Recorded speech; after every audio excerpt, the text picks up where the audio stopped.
don't have a score on exactly what the grant programs would be contemplating here, but whatever the cost would be, my amendment would just simply fund those from the unobligated funds for the American Rescue Plan. It's a pretty simple amendment. But while I have the floor here, I do want to speak to another issue that I think is important to this committee. This committee is the Senate Oversight Committee. When I was chair for 6 years, I know there was some support for investigations, some of my oversight. Sometimes there wasn't. But when we have hearings on nominees, we ask them a question whether or not they will comply with legitimate congressional oversight requests. And they always say yes, and that's also true of, for example, the Help Committee. 5 senators from this committee sent letters to the NIH and the CDC, and then separately to the CDC and HHS. And we invoked 5 U.S.C. 2954, which states that an executive agency on request of the Committee on Homeland Security or any 5 members thereof shall submit any information requested of it relating to any matter within the jurisdiction of this committee. Now, again, this committee has broad oversight jurisdiction. We have not gotten those oversight letters responded to, not effectively, not in a complete format. Mr. Chairman, I sent you a letter, also signed by 5 senators, requesting that you utilize this committee's power to compel the agencies to follow the law. They shall supply the information. Now, I just want to use one example, a letter we sent to HHS Secretary Becerra requesting the unredacted emails from Anthony Fauci that were provided under a FOIA request to a number of different outside groups. We requested those same emails unredacted. By the way, congressional oversight is not subject to the redactions under FOIA. We should have received those completely unredacted. Proof of the fact that the redactions are not valid. I just have copies of one of the emails. This is an email from Peter Daszak dated April 18th, and it's just thanking Anthony Fauci for basically covering for Eco Health Alliance. You can see in what was produced to the committee and in the FOIA request, we have a big old redaction here. And now it was redacted supposedly because it was related to an open law enforcement investigation. We basically got the same 4,000 pages, the 5 senators, except on this one email, they failed to redact that. So now we know what's under the redaction. Let me just quick read you what supposedly was related to an open law enforcement investigation. It says, it has been a very hard few months as these conspiracy theorists have gradually become politicized and hardened in their stance, especially because the work we've been doing in collaboration with Chinese virologists have given us incredible insight into the risks that these viruses represent so we can directly help protect our nation from bat-origin coronaviruses. We're fighting to keep the communications open with our Chinese colleagues so that we can better address future pandemics like COVID-19. I have no idea why that would be redacted in an oversight response to Congress.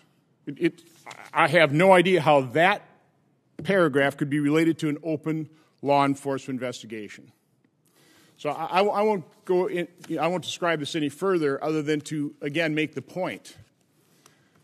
This law that we are invoking that tells the agencies they shall turn over this information, this is a 100-year-old law. It's been modified 2 times, the most recent time in 1994, signed by Bill Clinton. The Supreme Court has affirmed Congress's need to have information to write effective legislation. For too many years, and again, I was the brunt of it for 6 years as chairman of this committee, government agencies, regardless of the administration, have thumbed their nose at congressional oversight. They just simply refuse to comply. So we end up being completely ineffective in an incredibly important constitutional duty and responsibility of Congress. Now, again, there is no reason. They have the emails. All they have to do is provide them to the 5 senators who have requested them in an unredacted fashion. By the way, our other oversight request is to CDC regarding any contact between the teachers' unions and CDC regarding their reopening of school guidance. Was that based on science? Was that based on political pressure? I think the public has a right to know.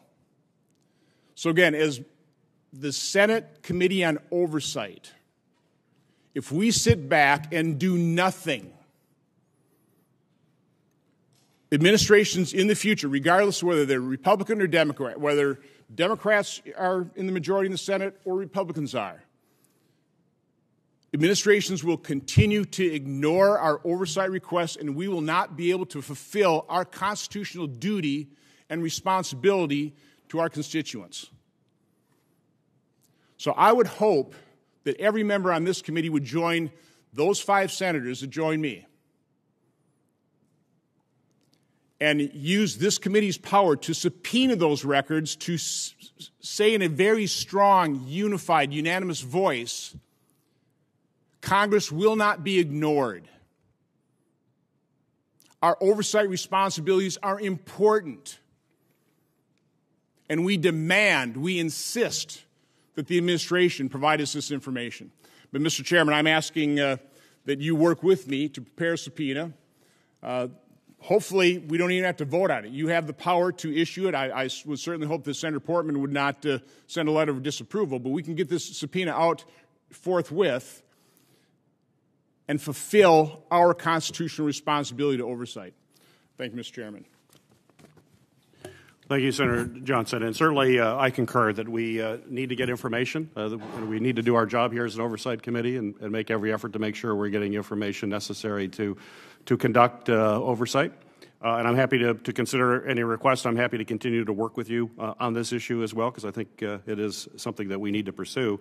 But I'm going to note that you requested the documents under 5 U.S.C. Section 2954 in December, and the D.C. Circuit Court of Appeals held that Section 2954 confers standing on a minority of members of the committee to obtain agency information.